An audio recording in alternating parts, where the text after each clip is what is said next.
Hello, hello, hello, everyone. My name's Barb Kelberg. I'm your hostess for tonight. And just fair warning, I just got back late this afternoon from being out of state, so I have no graphics lined up. So, Roland, if you have graphics that you want to share, you better round them up while we're doing the intros. All right, that's what I'm doing now. All right. I am the creator of Divinity. I have been an inker for 37 years, a colorist and a writer for the last 6. And I am the CFO, that's Chief Financial Officer of Silverline Comics. And this is my boss. Right there. Well, actually, he's kind of the sub-boss. The real boss. We all know who the real boss is. Yes, we do. Yes, we do. Yes, we do. I have one of those in my house too. Yes, I answer to 2 people, and one of them is not in the room at the moment. And next to me, I'm gonna get this right one of these things. I always do the opposite. Hi, I'm Kasisi Harris. You can call me Kaz, writer with Silverline, and I've only been in the industry for about 14 seconds compared to all these folks here. But I was able to pen a short story in the 2024 Christmas issue, like you saw in the intro. That's and right. then working on a new Silverline team up with Tempest and Miss Fury. So that should be coming out. It is rocking. That'll be a lot of fun. And well, let's do this. Let's go. Yeah. There you This go. one's easy. This guy here. Yeah, I'm Rob Davis, longtime penciler, inker, letterer. Started in the industry in the 80s. Started out as a letterer, then became an inker, then became a penciler, and I've penciled everything from in the ancient past Merlin to Star Trek crews in the far-flung future and all kinds of stuff in between. Worked for Malibu, did a little bit of work for Marvel and DC, and now I'm semi-retired from real work and doing stuff that The I Muggle want world. to do. I call it the Muggle world. Yeah, and part of that is doing some side work for Silverline Comics. I did a book called Twilight Grim, 4-issue miniseries that's still available when we do our crowdfunders. You can add that if you haven't seen it yet. Same thing with Divinity and the stuff that Kaz has done. So that leaves tonight too. This guy. My once right and here. my once and again boss. Mhm. My boss. One of my bosses at Malibu, and now again. So, what's up, everyone? He's the man. The man, the myth, the legend. So I'm Roland, and I guess we're going to be talking about cat and mouse tonight, which is the thing that got me into the industry. That led me to some other work, led me to Malibu Comics, where I became an editor there, and then I became a Marvel editor because they bought the company. And then Marvel declared bankruptcy, and I started Silverline then. This would have been in the late 90s. Published a handful of books and lost a whole bunch of money. But learned a lot. But I learned so much. And so after that, that's kind of when I said goodbye to the industry and went back to school, got a degree, started teaching. And several years ago, I kind of made a comic and I said, hey, that was fun. I remember I do like this stuff.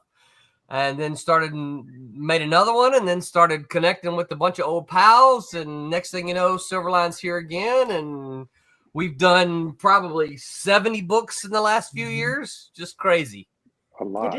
It has been amazing, the output. All right. Yes, thank you, Geek. Yep, and then you need glasses. What's up? It's Raymond. Super glad to be here and hearing Raymond from all you great people about cat and mouse. Well, if you've got questions, be sure to ask them. Yes, please Oh, yeah. chat. Be sure to ask.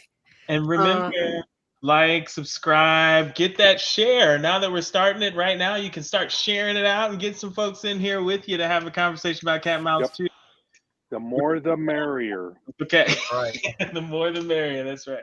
Right. So tonight we are doing a deep dive into the origin and the history behind the series, Cat and Mouse, which began with EF Graphics, I believe, back in 1989. Was that the start? Well, so how far back do you want to go? I want to go all the way back.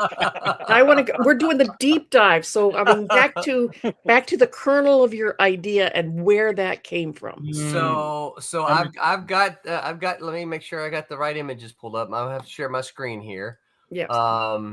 So I have to tell the story. Where's share screen?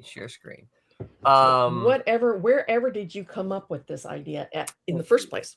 Well, Tom and Jerry. So no, not one Tom and Jerry. But you'd be surprised at how many times I get asked that. So some of you may have heard the story before about how I met Stephen and Mitch, and this is really where where it all sort of germinated. I was probably a junior in college, and I might have been a senior. No, I was a junior. And my wife was running for, she wasn't my wife then. She was my girlfriend. She was running for homecoming court. Don't want to get too deep into it, but I was very much an independent guy. And even way back then, and we were trying to get all the independent people gathered together to run against all the Greeks, all the frats and sororities and everything. And so we had a whole bunch of independent folks running around to the different men's dorms because back then the ladies had to be escorted into the dorm. So yep. I was escorting BJ, and there was a senior escort, freshman escort, and all that. So we were going around, and we stopped in one of the foyers that they were doing, and there was this painting on the wall. And I sat there and staring at it. I wasn't paying any attention. I heard the girls do their thing, but already. And I was just there to be the escort. You were the chaperone. I was a chaperone, and I kept staring. And I'm like, I don't know who that is. And now, I have to admit, I was a little cocky. I'm like, I know all the heroes, and I'm like, I don't know who that is. So I asked the guy standing next to it. I said, "Hey man, I don't know who this character is. Do you have any idea where this is from?" He goes, "Oh, that's my character. I made it up." I'm like, "Really?" Mm-hmm. I said, "Did you draw it too?" He goes, "Yeah, I want to draw comics." And I'm like, "Oh, I want to write comics." Mm-hmm. And so that was Stephen Butler, and we swapped serendipity. Swapped telephone numbers right then and there. And the probably the very next day, I don't remember to be sure, called him up, and we agreed to meet. I went back over to his place, and we just sat down and talked. He showed me his portfolio. We swapped notes about, and I'd already been submitting to Marvel. He showed you his, and you showed him. That's exactly right. Show and tell. But we talked about our frustrations of trying. Of course, we were young, but we were trying to get. And Marvel wasn't paying any attention to us. It's the old, you needed experience, but we couldn't get experience. No one would hire you to get the experience, and but you need experience. And so keep in mind, this was probably about 1987. So the Teenage Mutant Ninja Turtles were still pretty hot about this time. Mm-hmm. And so we just decided, why don't we do our own thing? We'll do our own thing. He goes, well, I got a roommate who is an artist also. It was actually a suite, but they lived in a suite. But you don't want to call it my suite mate, right? Yeah. So I did that one time and got some really weird stares. Yes, my suite mate, right? Mm-hmm. Well, this guy happened to be Mitch Bird, and so we got to talking. He goes, Mitch has got some stuff. Well, Mitch had these pages here. These pages, right? This was already done by the time I met Stephen and Mitch. So these 4 pages now these were actually reprinted in the the very first cat and mouse trade. That's the only thing. That's the only place that they've seen print.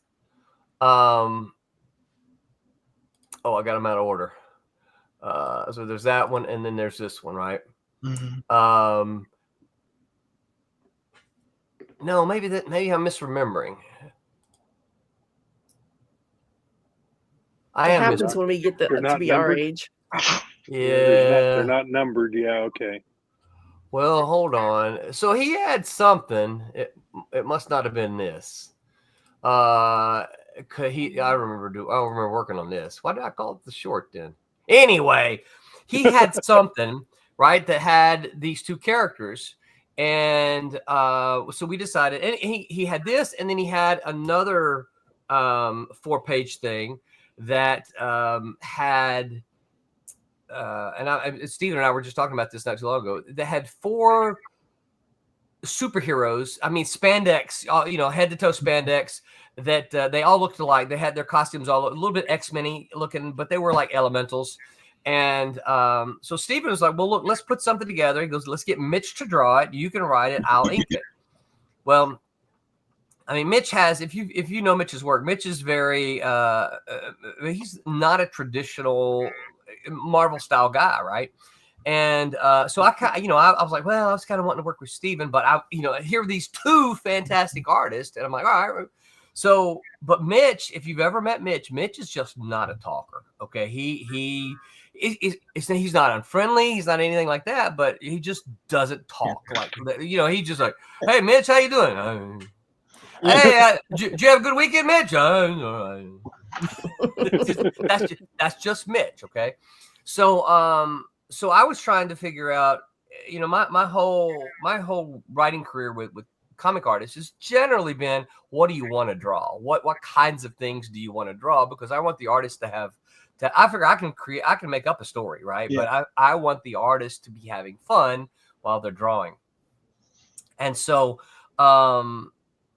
we talked a little bit, and I said, well, tell me about these pages you have.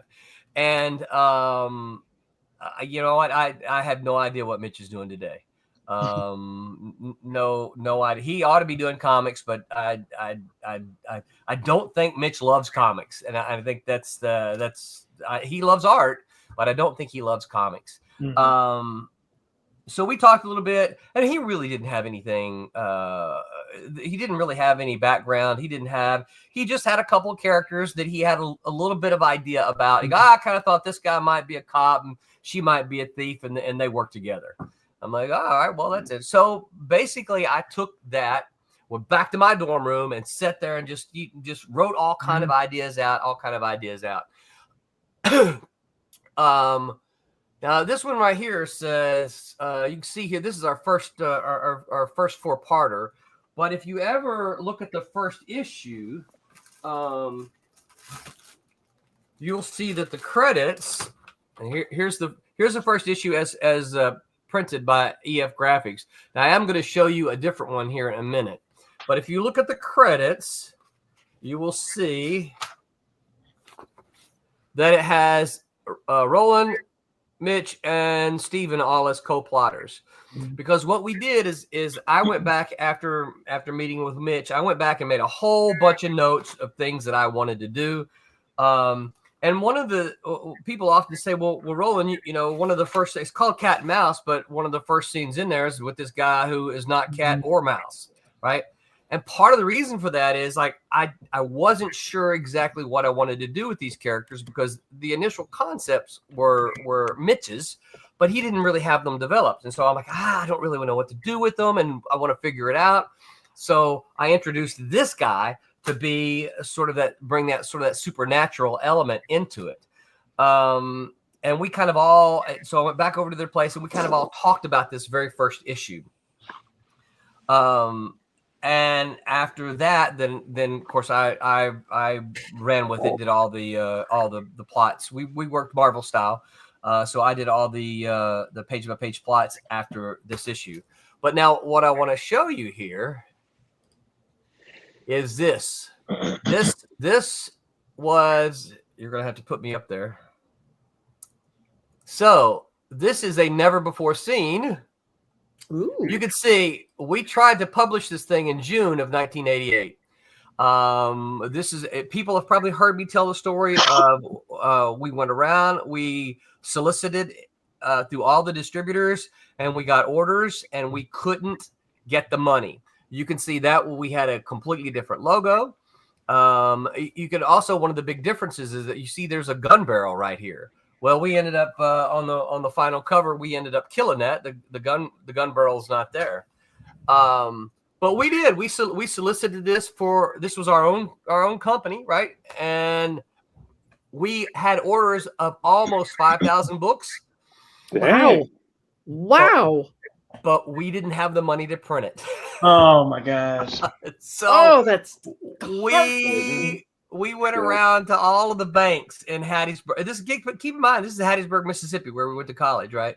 So we went around to all of the banks trying to borrow money using our purchase. We had purchase orders, right? They ordered copies and basically said, hey, you send us these books, we're going to give you this money. It was a purchase order, right?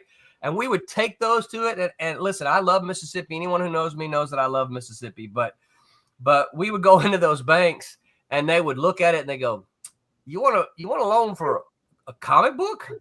We've never given a loan for a comic book before. Can you use a tractor with that? We've given loans for tractors, but never a comic book before. So the short version is we couldn't get a loan. We could not get the money to print the books. Which is just amazing given that you had those orders to show. You had you had sales.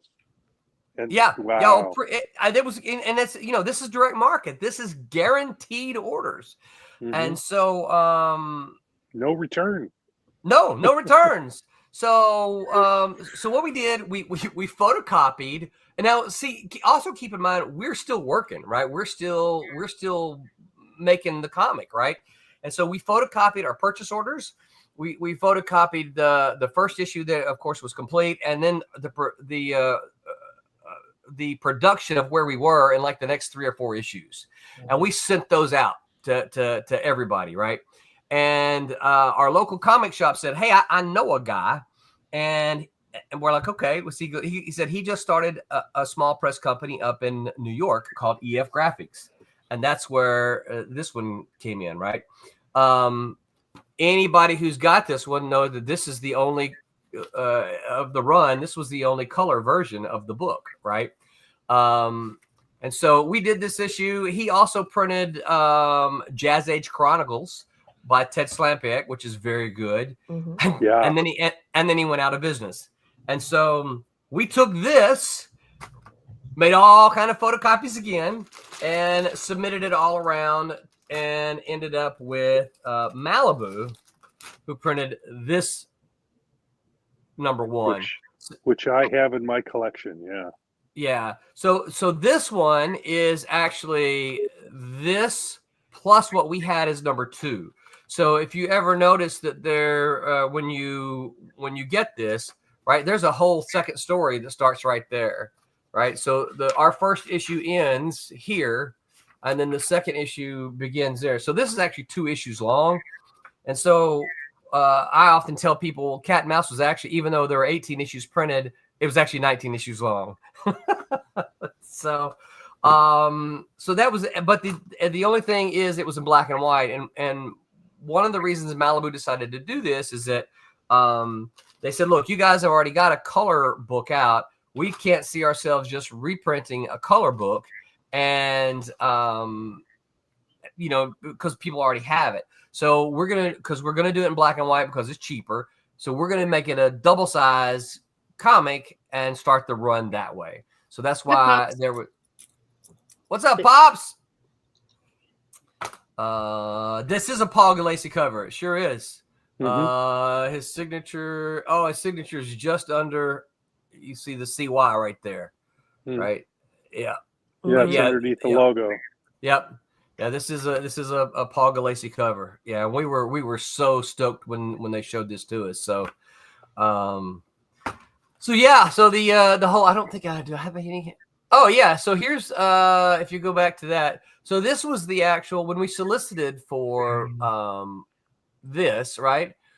We had this mock-up, but then Steven had come up with kind of this. He was toying around with this font, right? I mean, a lot of stuff that he did was all hand done, but this is what we used to solicit from the distributors.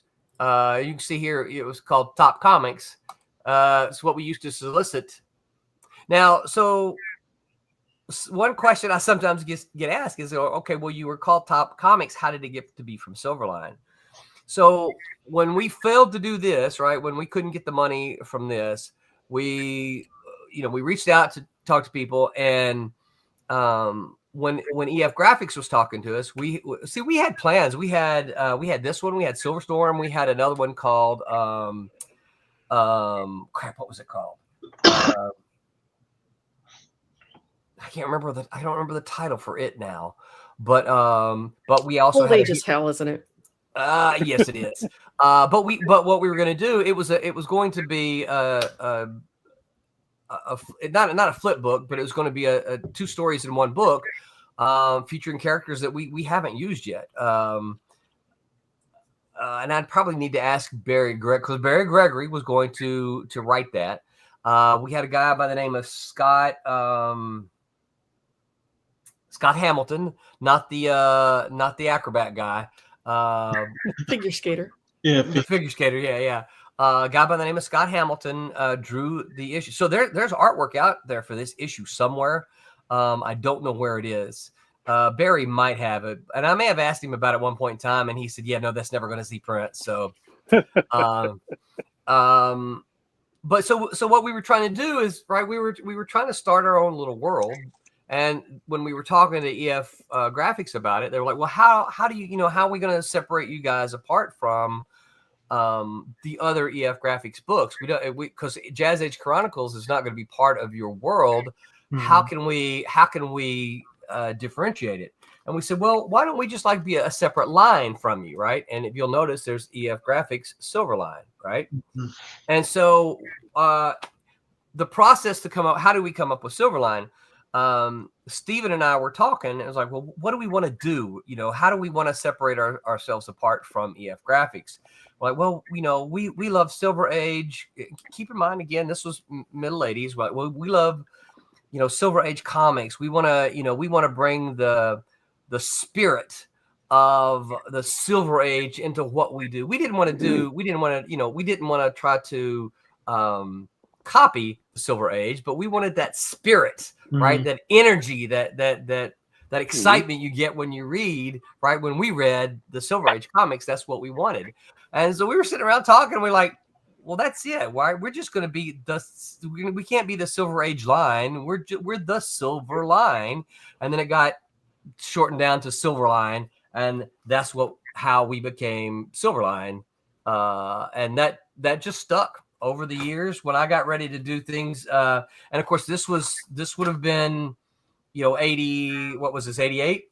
No, Top Comics was 88. The EF Graphics was 89. The Malibu version was 90.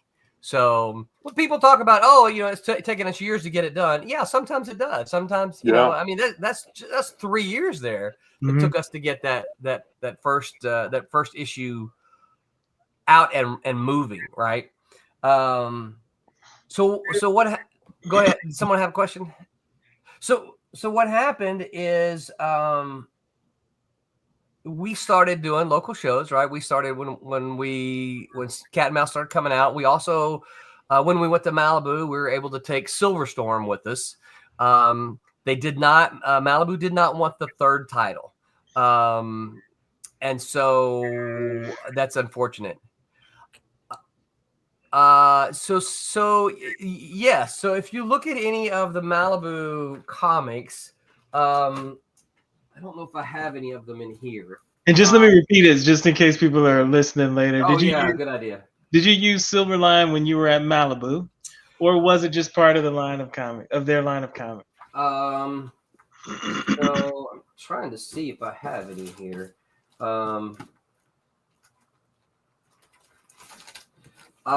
We should have gotten really, really small small credit in the book. I don't see it here. But what Silverline used to do is we would package, essentially. We act as a packager for Malibu. And what that essentially meant is that we just delivered a complete package to them, right? Malibu was accustomed to, as editors, finding an artist for the stories and things like that. And we delivered everything complete. And so this is one of the reasons I think that Tom and Chris were anxious to work with us, because it meant less work for them. Because what happened is, when me and Stephen and Mitch started doing a lot of the local shows, we met people, right? We started meeting people. We met people in New Orleans. We met people in Alabama. We met people down in Florida when we were doing these shows, that they were kind of like us. We wanted to work in comics, but none of us wanted to move to New York City. And keep in mind, back then, the kind of prevailing wisdom was, if you want to work in comics, you have to move to New York City, because that's where Marvel and DC were. And that started changing in the 80s because of independent Federal comics. Express. Yeah, Federal Express made it possible. But we hadn't, that hadn't quite got to us yet, as far as the mentality. But we kept saying, hey, we want to do comics, we want to work in comics, but we don't want to go to New York. And again, this is where I always, I'm not a huge Turtles fan. I don't hate them. When I say that, people go, oh, you don't like the Turtles? I don't hate them at all, but I am forever thankful for the Turtles for what they were able to do for independent comics. Yeah. Bone Facts and FedEx was our world. Yep. Raymond McKay said, did you ever get asked by Malibu to cross over with any of their other books, like Protectors, X-Mutants, Dinosaurs for Hire, crossover with Cat and Mouse? No, never did. And part of the reason for that was the Protectors were all owned by Malibu. Malibu owned Protectors and X-Mutants. Dinosaurs for Hire was a Tom Mason. He still owns that. But no, was never asked to cross over. When you work for my Agent Cubs is when I'm reading these, Kaz. It's okay. Go ahead. He said, when you work for Malibu full time, did you move to California? Yes, I did. I did move to California. But here was my thinking behind that, though, is that I had been working for a couple of years for them already, and I had seen in the last couple of months, I had seen my assignments cut down. I'd seen them kind of slack, because I was probably writing 2 to 3 books for them a month at one point in time, and I'd seen that kind of peter off a little bit. And I said something to Chris Alm, who was the editor-in-chief at Dragon Con. We did that show out there together, and we just got chit-chatting. And I said, so you guys aren't I'm having a harder time selling books to you guys now. I'm having a hard time getting assignments. Is my work sucking? Right? Have I? He goes, oh no, nothing like that. We love what you do. He goes, but what we're doing is we're getting ready to build an in-house staff. And before I could think, I said, well, why don't you hire me? And he said, well, you would move? I said, well, I don't really want to, but I mean, if you're telling me that the work is going to continue to decline and I'm not going to get any work, or I could move to California and work at a comic book company, yeah, I would. I'd at least like the opportunity to tell you no. Right. 2 weeks, 2 weeks later, they called and made me an offer that I did not see that I could refuse. And so, yeah, I moved to California.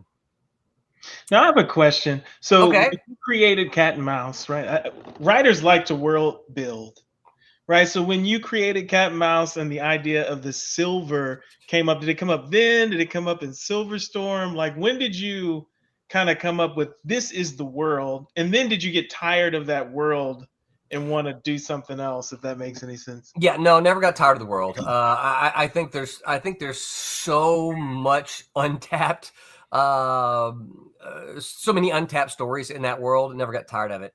Silver Storm came about it really kind of a fluke in the sense that so the two characters in Silver Storm, their names are Silver Dollar and Tempest.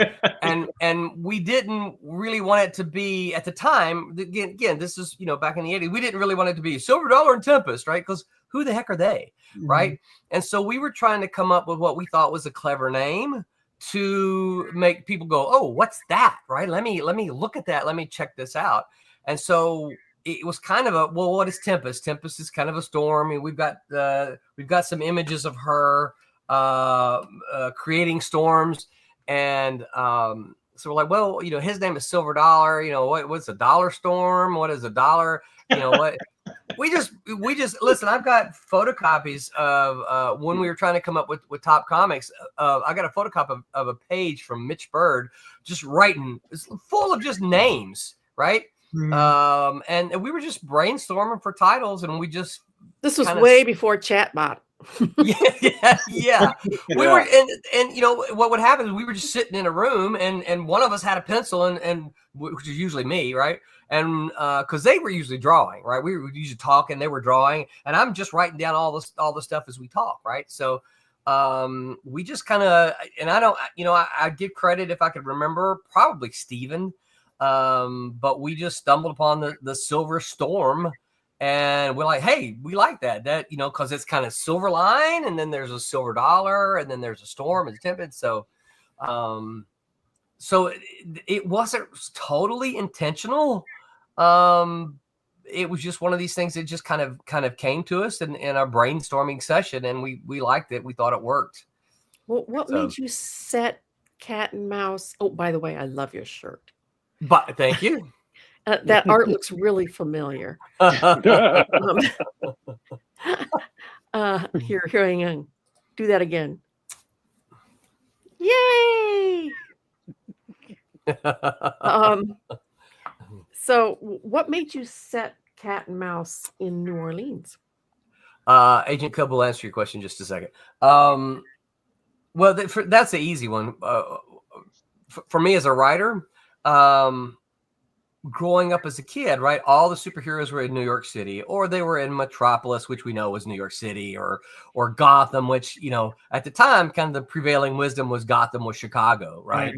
I think people would tell me that's changed now. And I'm like, okay, whatever. But, and Silver City is LA. Yep. And I had never been to any of those places, right? And I'm like, well, I know lots of comic book readers down here around me who've never been to those places. I want to set it in some place that's different, some place that I know. Writers are always told, write what you know. And New Orleans was pretty, I'd been there several times because it was close to Hattiesburg. As a college student, I'm not saying, anything happened down there. I'm just saying we went down there a lot, Mm-hmm. I was a college student. I know where I'm used to be. Yeah. Let's just say, when we have Mardi Gras scenes, I'm like, yeah, I know what that's like. Yeah. You had a few beads, I take it. Yeah. So, but when we started working with it, we're like, hey, New Orleans is a pretty cool city anyway. It is. So it's, I've heard. It's got its own personality. It's unique from from New York and Chicago, and it's it's a unique city, and so mythology, like the whole exactly. The ambiance down there is unbelievable. It's its own world. Yeah. It is, yeah. And so once we started using it, we're like, well, this was a brilliant idea. We need to keep using this. Now, one of our jokes was because and it's got a little mystery in it, mystery and supernatural elements to it too. I don't know if it's going to be in this first issue. Probably not. One of the jokes was if you read enough Cat and Mouse, right? If you read the series, the Superdome is everywhere.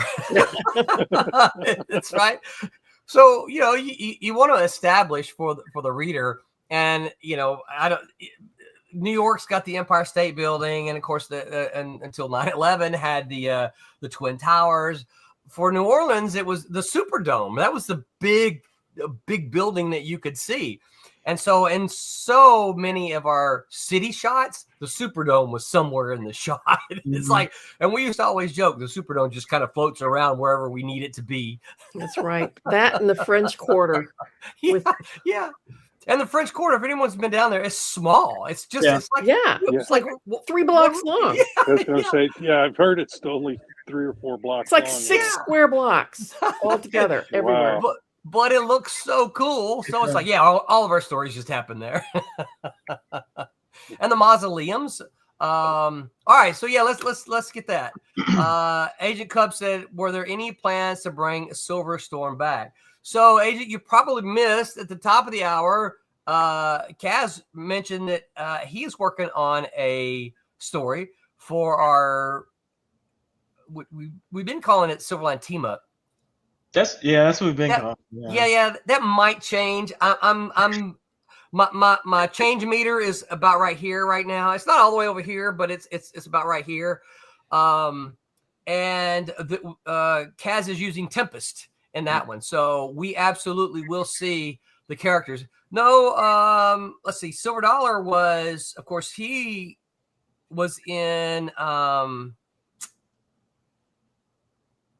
I'm wrong. Sorry. I'm thinking. I was thinking he was in a different story, but no, he's not. Yeah, but he's not gone. He's still around as well. So he's lurking in the background. Yeah. if we get Roland, can we make him a villain? No, I'm just joking. All right, I'll do it. I'll do it. Now, the original Cat and Mouse were not the same characters that we are currently seeing in this run.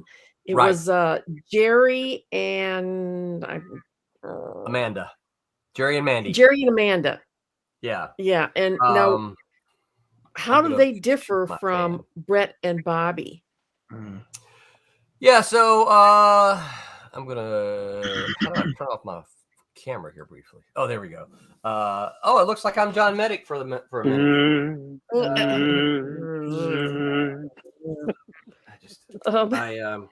Y'all forget I'm in Florida, so it's really warm down here. So I had to turn my fan towards me. I suppose so I can send some I can send some Sub-Zero. I'll scrape some snow off my porch. Send it. Please. I would love to have it.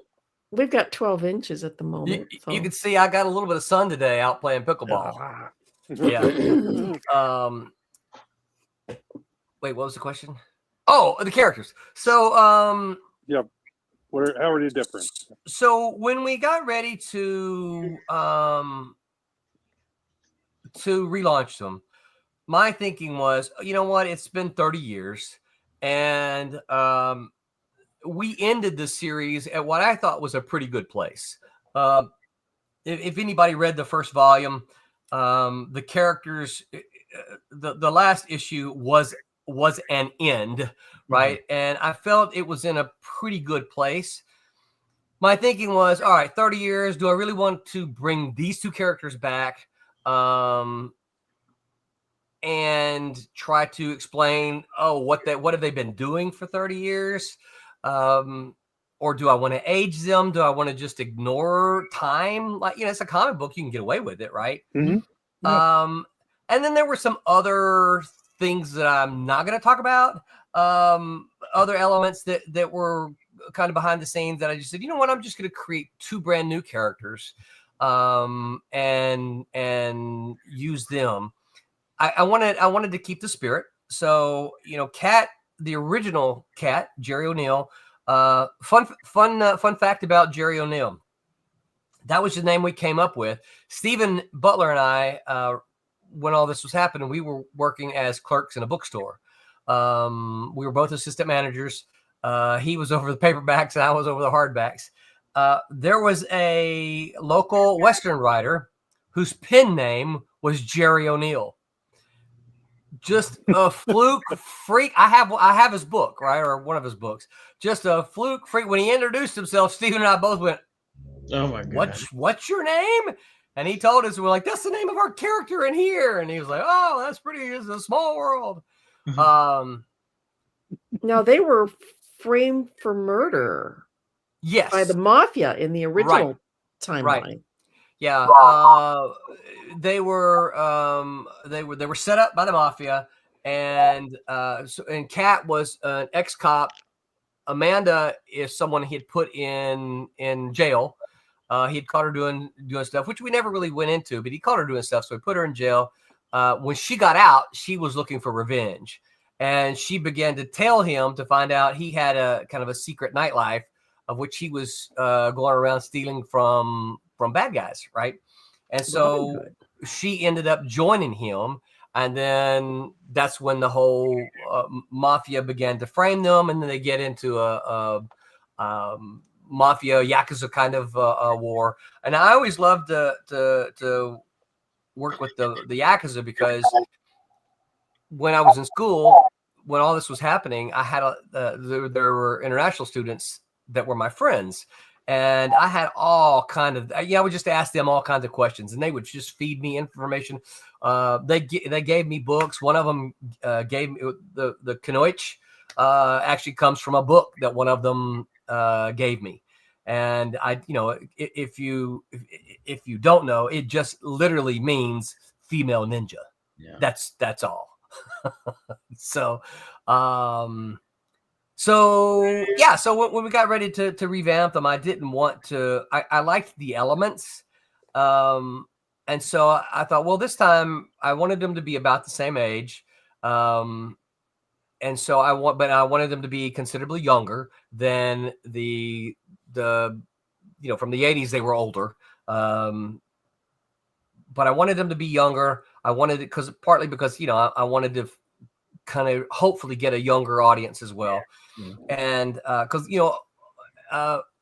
older readers will read younger, but younger don't often read older. I don't know if y'all know that.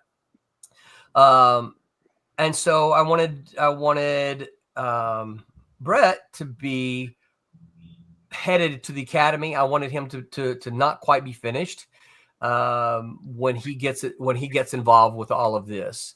You're keeping the same dynamic of law enforcement and street wise. Right. Yeah. And there's also going to be one of the things that I didn't get to do a whole lot of, mostly because the story went elsewhere. When you write, sometimes the story will dictate where it goes. Yep. Is and Medic, I thought Medic was going to be here. Medic, he was one of the only ones that caught into that. Moonlighting was pretty big back during this time. I don't know if y'all remember the TV show Moonlighting. Oh, yes. And now a more modern show that I could kind of talk about would probably be Bones. I like the sort of romantic conflict that you see between characters like that, where that there's this romantic sexual tension, if you will, and they work together. And the idea of cat and mouse, right? That Kaz even mentioned earlier, Tom and Jerry. I like those kind of in there though. No. But there's the idea, cat chasing the mouse. Yeah. And so I kind of like that idea of Castle had some of that going on. The Castle. Yeah, absolutely, 100%. I like those kinds of stories, and so we're a little early in the current iteration, but I do plan to kind of go there with it might not be where readers are anticipating, but I'm kind of planning to go there with this story. So that'd be I can see it, and kind of okay. I can see it. The other writer here gets it. Yeah, because Jennifer's not gone. She was in the Jennifer. For those who don't know, she was the ex for Brett, because she left him because she's like, she didn't want to be married to a cop. She gets drawn into the first story, and kidnapped by the bad guy, or the bad gal. That's right. So yeah, that's right. Yeah. Now you had an opportunity at one point in time to sell Cat and Mouse to Hollywood. Oh, I can even prove that too. You want to see the really terrible Of course. treatment. Oh my gosh. Of course. I keep it here as a reminder of how bad Hollywood can be. All right, here we go. There's your Trilogy Entertainment Group. Mark Stern is his name, right? And you see, I get all of these instructions, privacy notices, right? It's what this is. You can see it's an old fax, right? Here we go. There's a fax machine. This is their treatment of cat and mouse for. Let's see if I can flip through it. Mr. Roland. Whoa, Dave Olbrich, right? And for those who may not know, what is a treatment? A treatment is just it's kind of like an outline. Here's what we want to do. Oh, it's the series Bible, more or less. Yeah. Oh, this is money stuff. Y'all don't need to see that. Let's see. Here we go. All right. Even overview. A mix of moonlighting, the Avengers, and Batman. The Avengers, of course, would be not Marvel's The Avengers. It would be Steed and Peele, right? Steed and Peele. Yep. Yeah. Amanda Page, right? Here we go. New Orleans. Here, check this out. Millionaire Jerry O'Neill. Oh, yeah. Is a cop. Yeah, because every millionaire goes and becomes a cop. No. They probably don't want him to be a cop. They just want. They probably didn't even do that. He's Batman. Yeah, he's Batman. Yeah, they revised the whole thing to make him Batman. Okay, so this is the first draft. So what they ended up doing is they changed it so that Jerry, right, the millionaire, is Mouse, and she becomes Cat. Because now listen, listen. I got to tell you, and anybody who knows anybody from the South, you're gonna have to forgive me here for a minute. But I told them, I said, look, no well-respected Southern man is gonna call himself Mouse. Yeah. It just ain't gonna happen. Oh, I'm a little mouse. No, you're not. Oh my gosh, no. Yeah. So this is you can see cat and mouse treatment outline. You can see 12, 14, 93. Yeah, I have all kinds of complaints about this. Amanda's grandmother is a psychic, right? Yeah. Oh, hold on. Where's there's underground taverns?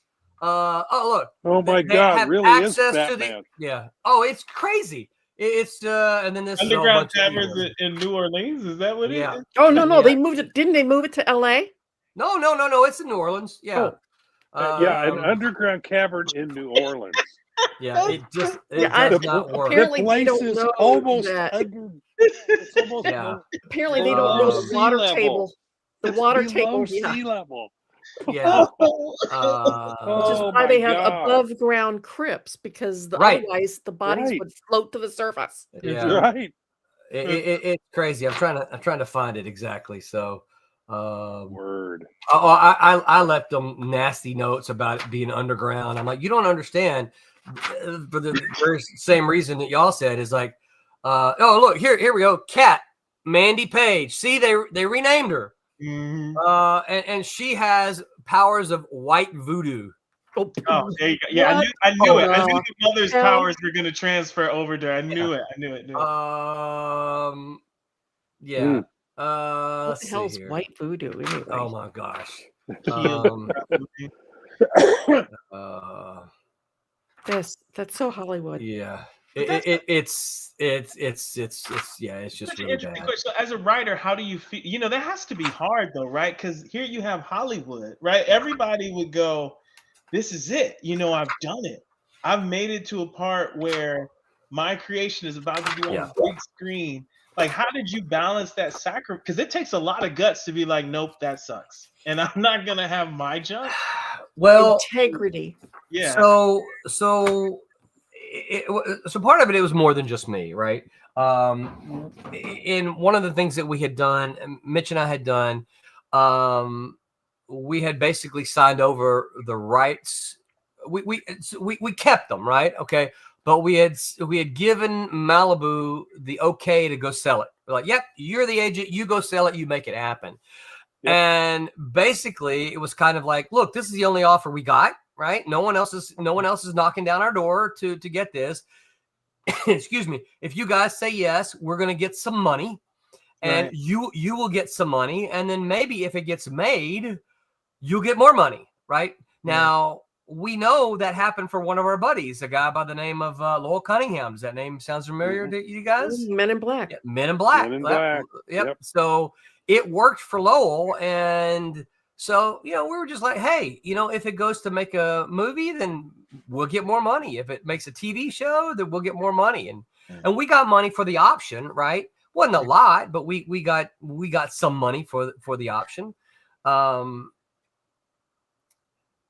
It's a mixed bag of emotions for me, because if this had been made, this does not resemble My Cat and Mouse at all, right?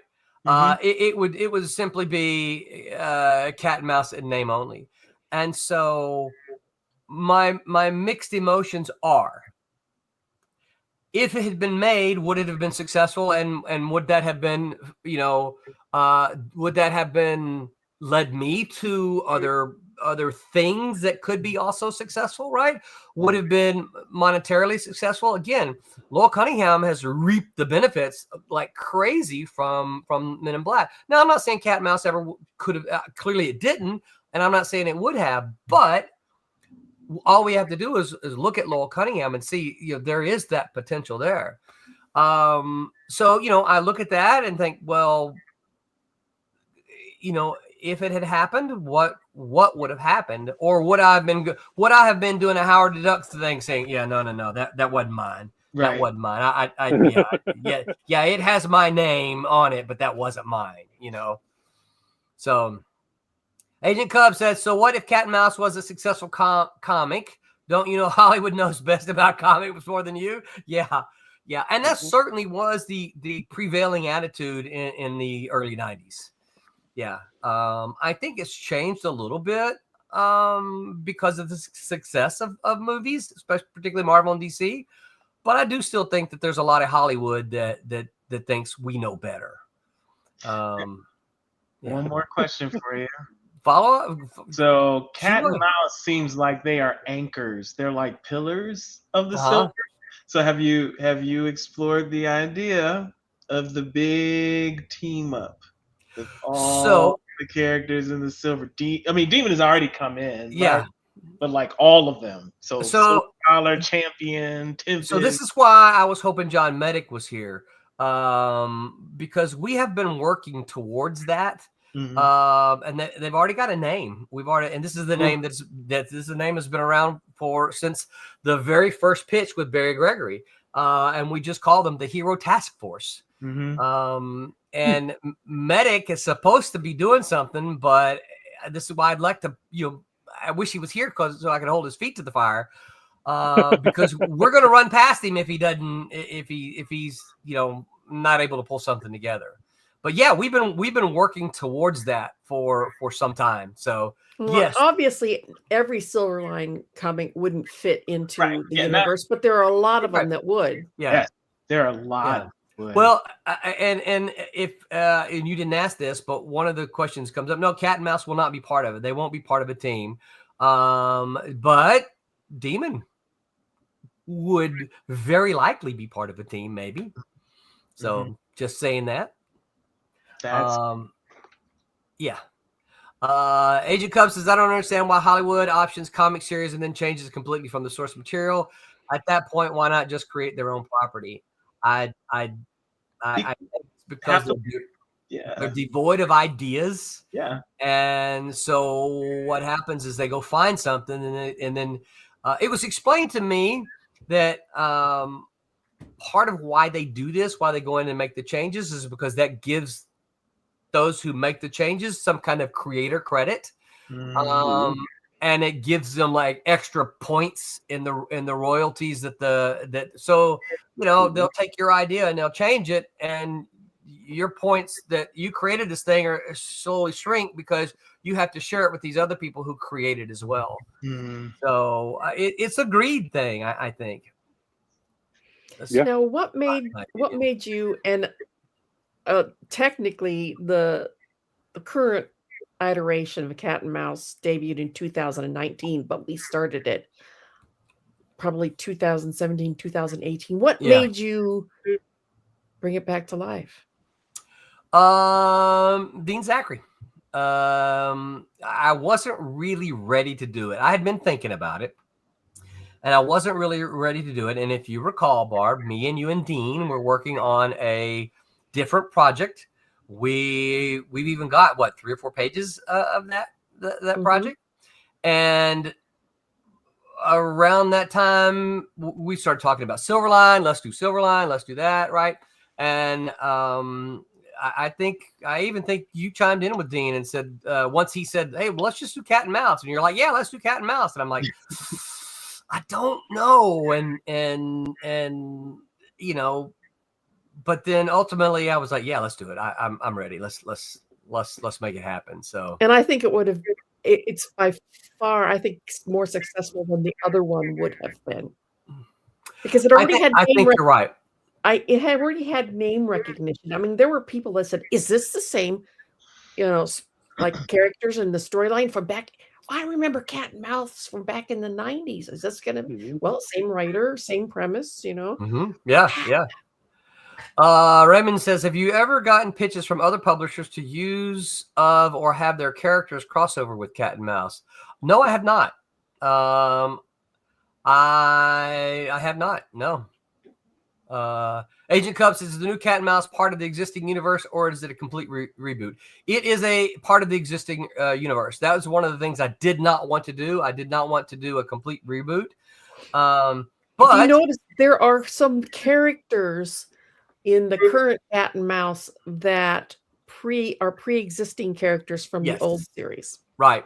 And so part of the reason that I did that is I didn't want anyone who read the original series, I didn't want them to feel like they were just, this is just this thing over. Right. It's just over. It's just telling the same story over again, but a little different with a different artist and that kind of thing. And so I had to write in a way that the stuff that's there is new, but the old readers, anybody who read it in the 90s would go, I remember this character, right? But it wouldn't be something that the new readers will go, I'm totally lost. I don't know what's going on, right? Are you gonna have Jerry O'Neill reprise his role as like the old guy who mentors? Have you been looking at my notes? Have you been looking at my notes? No, I have not. Raven says, Obi-Wan Kenobi. How do you approach scripting Cat and Mouse? Well, I am a huge believer in the Marvel method, and so I always ask the artists if they're comfortable working the Marvel method, because I like to. I'm a visual. I don't draw, but I'm a visual guy, so I like to imagine what's on the page, and then let the artist bring that to life, because without fail, they're always better than I even can envision. But if I can describe to them, this is what's happening on this page, they bring it to life, and then I add the script to it. Part of the reason I believe in that is because I think full script sometimes delivers over scripting. And that's what I mean by that is, like, if you look at something and you read it and you're like, well, that wasn't necessary because I can kind of see what's happening. And I don't mean the bad 1950s, Thor punches Hulk with a mighty blow and you can see it. I don't think we get a whole lot of that today, but there's still things that you don't need when the image can. And now listen, I believe in words. I believe the panel should have words because it's a book, right? It's not a picture book, right? It's a book to be read, but I don't want my words to just tell you what you can see on the panel. I want them to tell you something different. So this is why I love the melding that the Marvel method will let you do, is that I can say, hey, here's what I want to happen. The artist can then work their magic and go, oh, bless you. Y'all are sneezing up. What the heck's going on over there? Everybody's sneezing. Barb, it's your turn. I muted it when I sneezed. I didn't have time. Mine came up too quick. Yeah. Already been there, done that. Days. You missed it. I've actually been able to get by not doing it tonight, but this one snuck up on me. Yeah. Oh, Agent Cubs. Yeah, I got the complete. Agent Cubs says I got the complete original series. I just haven't had the chance to read them yet. Oh, thank you. I appreciate that you even got them, sir. You probably found them all in the dollar boxes, and maybe except for number 1. But yeah, I appreciate that. I do hope you enjoy them. We got one of the things that I look back on with fondness is that you guys probably remember Comic Shop News used to do their top comics. For about half of our run, Cat and Mouse was in the top 10 black and white comics. Nice. So yeah, that was it was, I know pride's a sin, but that was kind of a point of pride for us at the time, is that we made the top 10 black and white comics about half the run. So Raymond McKay says, that's such a great answer. Thanks so much. You're very welcome, Raymond. I'm also a big fan of the Marvel method. I think it allows more collaboration and exchanging ideas. I agree. I think it's a visual medium, and I tend to believe that a full script, and listen, I'm not hating on anyone who writes that way, but I tend to believe that a full script can kind of hamper the artist a little bit, and so that they've got to draw what you see as a director, where when you let the artist be the whole director, all the visuals you get are just amazing. I think, again, my opinion, and I'm not hating on anyone who writes full scripts, because I know that most of the writers do, but I love the meld of the art and words with the Marvel method. So, Well, yeah. We've used up our hour. See, I Did love we? having Roland Wow. as a guest, because I just wind him up and turn him loose, and I sit back and Well, he's like this at another conventions podcast down in my book. I sat next to him at a convention, and he's over there just rattling it off. Just you get me talking about things I enjoy, and yeah, it is hard to shut me up. When I tell people, let's go one more hour. When I tell people that I'm an introvert, right? The people who know me are like, yeah, you're not an introvert. I'm like, yeah, but I really am. It's just you see me at Comic Cons when I'm with my people, right? Same thing here. Yeah. I had to learn to be an extrovert. Yeah. That's why these are my favorite types of podcasts, because when I'm hostessing, I'm always a nervous wreck. I'm like, oh my God, I got to talk. And then like I get rolling and I just like, okay, go. And then I just sit back and but see, that was my best hostessing yet. The brilliant thing about it is, Barb, you lob the softballs up, and when you ask the good questions, they just boom, you just run with them. Yes. So, well, I appreciate everybody tuning in tonight, and we had some really good questions, you absolutely. guys. So Yeah. I really, really appreciate our commenters. Agent Raymond. Yeah, sometimes we don't Thank you, guys. get a lot of comments, and it's so much more fun when you guys participate. It is. Yeah, it is. I like it. I like it when the chat, right, ask good questions, right? Because they often think about things that we don't think about on the streams, and they're like, hey, what about this? I'm like, oh, I didn't think about that. What a great question. Yes. And ultimately, we know you could be spending your time anywhere else. So anytime you spend it with us, we're appreciative of it. So remember, subscribe, share. Yeah, share, because we're gonna give you the best we can, and we just want you to enjoy it. So, and as 100%. We like to, hi, hey, great show. Thanks so much. Thank you guys for sharing all the awesome info, says Raymond, and we appreciate it. Never. I think sometimes Roland would wish I'd shut up. LOL. Never, Agent Code. No. Never. No, sir. This is a dialogue. In fact, Agent makes us laugh a lot of times. On Sunday, he'll show up at like 9:50 and say, "So what are we talking about?" It's like we've gone for almost an hour. And he goes, "So what are we talking about tonight?"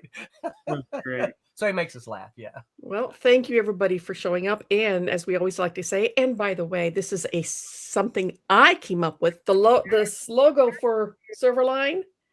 Make mine Silverline. Hey everyone, this is Jose Marzan Jr., anchor for Marvel and DC, and make mine Silverline.